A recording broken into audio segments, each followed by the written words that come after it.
Hi, my name is PJ, and welcome to our short presentation. Have you ever wondered how the rich keep getting richer while broke people stay broke and the middle class seems to be shrinking?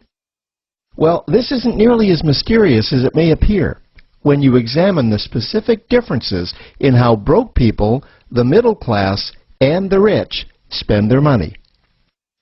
Now, this is such a simple concept, yet so profound, it nearly knocked me out of my chair when I finally understood it. I'm going to show you exactly how the rich spend their money, and you can evaluate for yourself why they keep getting richer and the broke keep getting broker, and why the middle class remains so stressed out. Now, to get started, I'd like to review some financial terms we'll be using during this presentation. The terms that you need to be familiar with are cash flow, which means money you bring in, expenses, which means money you spend, assets. Now, this is the most confusing one. You're probably familiar with the traditional definition of an asset, which is something you own or have equity in. However, back in the 1990s, Robert Kiyosaki introduced us to a new definition of an asset in his groundbreaking Rich Dad, Poor Dad series of books. Robert taught us that an asset is something that pays you, and that's the definition we'll be using here. Liabilities is the last term, and it's defined as things that cost you money. As an example, a house is typically viewed as an asset. But can it actually be a liability? Yes. With our revised definition, anything that costs you money is a liability, not an asset. If you have a mortgage, your house is an asset to your banker because it pays him or her every month. But could a house also be considered an asset to you? Yes, in the right circumstances it could, when it pays you money. Let's say you buy a house and you rent it out, and it paid you a positive cash flow every month after all expenses. That would then be considered an asset. Now, one more time with the terms, just to be very clear before we continue. Cash flow is money you make. Expenses, that's money you spend. An asset pays you, and a liability costs you. Now let's take a look at how broke people spend their money. Now, when I say broke people, I'm not referring to the destitute. I'm speaking about that large portion of our society that lives from paycheck to paycheck and who never seem to have any money.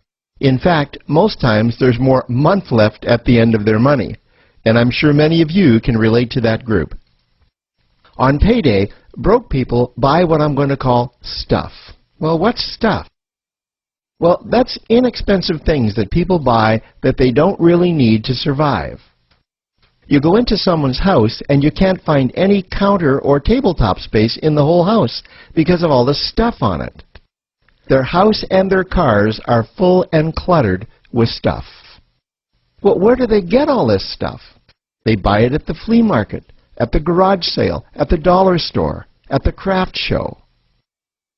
So cash flow comes in, and then it goes straight out the expense column to buy stuff. You see, broke people never really educate themselves on assets and liabilities. They justify buying all of this stuff by claiming that it costs so little.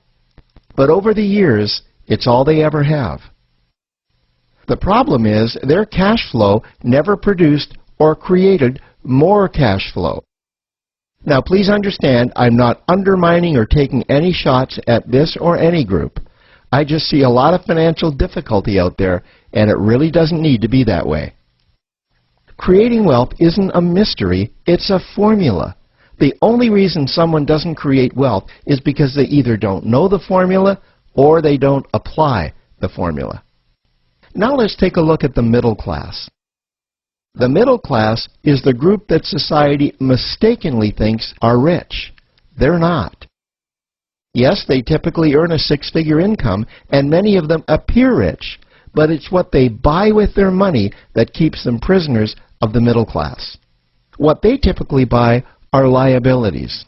Remember the definition of a liability? Things that cost you. By buying liabilities, the money gets pushed up and out their expense column. Liabilities are items like cars, boats, houses, airplanes, credit card debt. Now let's see just how this happens. The middle class gets a nice paycheck, let's say $10,000 for the month. They then split that down the middle and they pay their monthly expenses with half, and with the other half, they make a down payment on a new car. The car costs $5,000 down, and after they add on the insurance and the maintenance, that liability now costs $1,100 new dollars every single month. A few months go by, and they want a boat, then a vacation home, a Rolex watch on their credit card, a vacation on their credit card. And before you know it, their liabilities have raised their expense levels to near or above their income levels. They actually spend equal to or more than they make, meaning that they have to go to work and make a certain amount of money every single month just to cover their liabilities. The other important issue with both broke people and the middle class is that normally all of their cash flow is dependent on their own effort, meaning that they've educated themselves to exchange their knowledge and expertise for someone's money. Also, the money they earn is usually the highest taxed form of income. Here's an example. An attorney is knowledgeable about law, so people pay him or her in exchange for that knowledge on an hourly basis. The problem here is that if the attorney isn't sharing that knowledge with a client, then the attorney isn't making any money.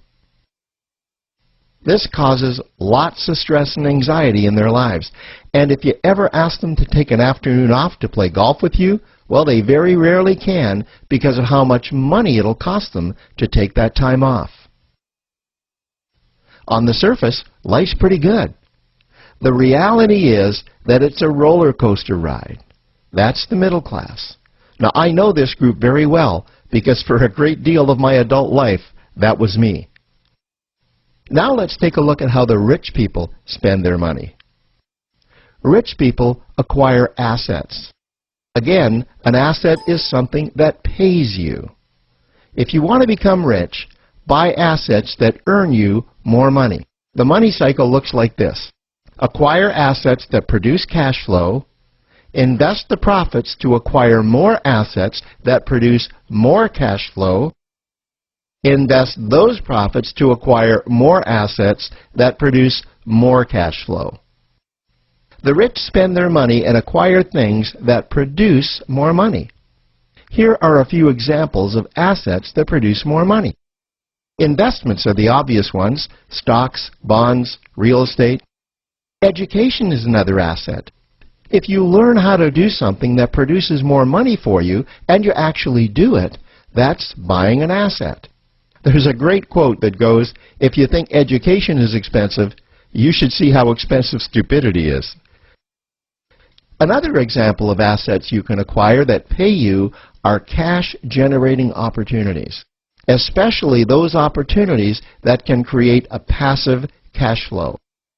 Passive meaning that once you build it up, the money continues to flow whether you're still building it or not. Here's a small example. Let's suppose you bought a pinball machine and you put it in a barber shop, and you don't spend any of the profits. You save them until you can buy another pinball machine and put it in another barber shop. This, by the way, was Warren Buffett's first business. If you don't know who Warren Buffett is, he's one of the top 2 richest men in America.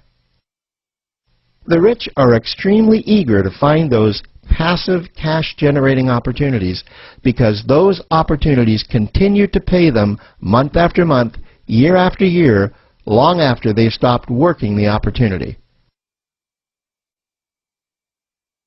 You know, I see this happen again and again with successful entrepreneurs. They find a passive cash flow stream that they build up, and it continues to pay them month after month, year after year. They then take those profits and multiply them in another passive cash-generating opportunity, and then again in another. In conclusion, here's what I've learned over the years. You can't find these passive cash-generating opportunities unless you're open to hearing about them.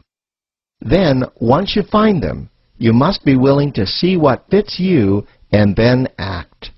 Now, the reason I say this is that I once answered a hokey little ad that I ended up generating 7 figures from, simply because I answered that ad and then took action. These opportunities are out there. You just need to find them. You also must be opportunistic enough that when the right situation does present itself, you don't miss it.